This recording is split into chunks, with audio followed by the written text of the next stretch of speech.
El proceso natural de la vida incluye como uno de sus principios más esenciales la descomposición de los cuerpos de los seres que han muerto. Ya sean minúsculas bacterias, insectos de duro exoesqueleto, grandes árboles o enormes animales, sus componentes se someten a reciclaje prácticamente desde el momento mismo de su muerte. La naturaleza no desperdicia nada y al paso del tiempo todos se degradan, incluso los más fuertes o sólidos como huesos, dientes o caparazones. Sin embargo, nuestro conocimiento de la historia de la vida depende de los rastros que se conservan de los seres que vivieron en el pasado remoto.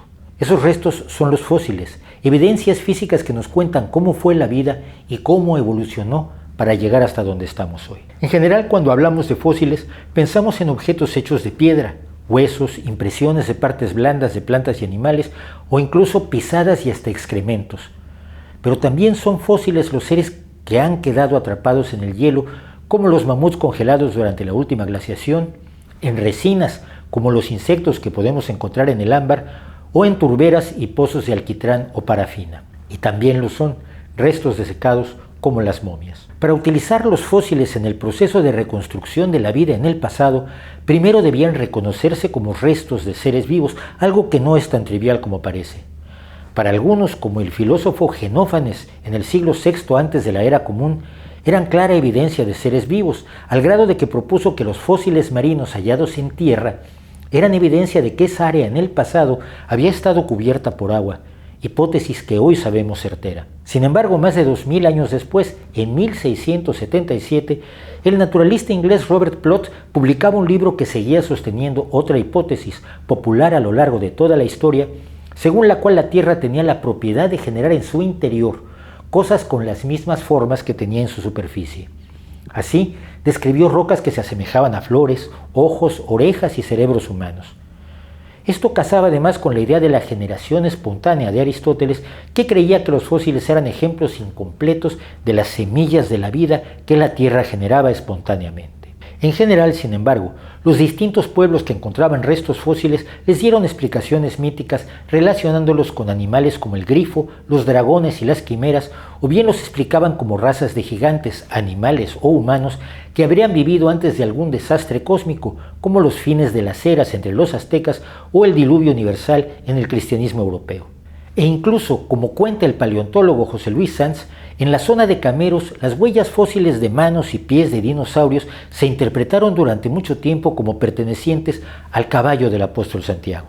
No fue sino hasta principios del siglo XIX cuando tres naturalistas ingleses, William Buckland, Gideon Algernon Mandel y Richard Owen, y uno francés, Georges Cuvier, empezaron el estudio sistemático, ordenado y científico de los fósiles, descubriendo en el proceso la existencia de numerosos animales prehistóricos, entre ellos un grupo de reptiles antiquísimos y muchos de ellos enormes, los dinosaurios. Empezaron así a reunir datos que señalaban que la Tierra era un planeta mucho más antiguo de lo que jamás habíamos creído hasta entonces y que la vida antes de nosotros había sido tremendamente compleja y muy distinta de lo que narraba la Biblia. La fosilización más conocida es aquella en la que los huesos y dientes de los animales o los tejidos de las plantas se ven sustituidos por minerales diversos, reproduciendo la forma y tamaño que tuvieron, pero no su peso, color o composición química. Este proceso debe ocurrir en zonas donde los restos se ven recubiertos bastante rápidamente por sedimentos, por ejemplo, cuando se hunden en el lecho de un cuerpo de agua. Los restos en esas condiciones pueden sufrir varios procesos.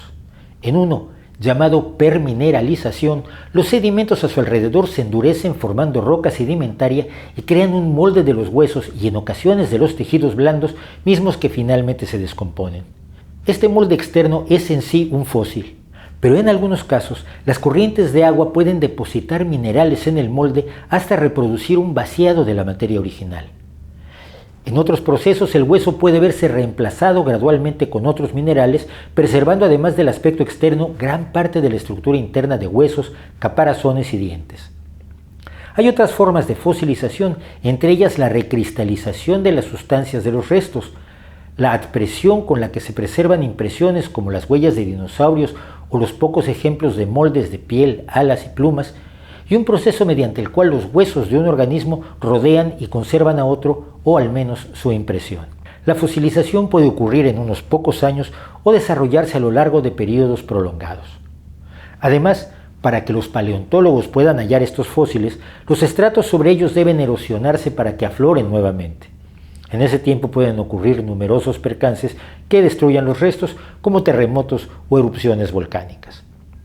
Es por ello que la fosilización es un fenómeno muy infrecuente. Aunque existen microfósiles que nos ayudan a contar la historia de la vida en nuestro planeta, desde hace unos 4.000 millones de años, suelen fosilizarse principalmente seres con conchas o caparazones, seres muy extendidos geográficamente y los que vivieron durante mucho tiempo antes de extinguirse como especies. Esas tres características aumentan la probabilidad de fosilización.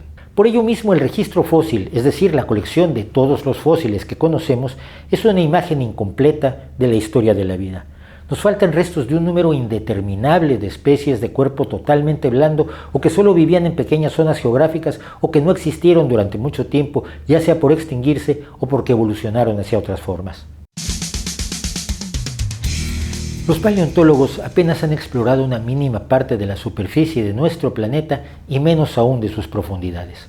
Aun si hay pocos fósiles, también sabemos que apenas hemos descubierto una fracción minúscula de las especies que nos precedieron en estos miles de millones de años. Si hemos clasificado más de 520 géneros de dinosaurios, cada uno con varias especies, los expertos calculan conservadoramente que pudo haber 2.000 géneros distintos. Y si hablamos de seres más abundantes y variados como los insectos, el cálculo es aún muy difícil y enorme. Por más que aprendamos, siempre queda muchísimo más por saber.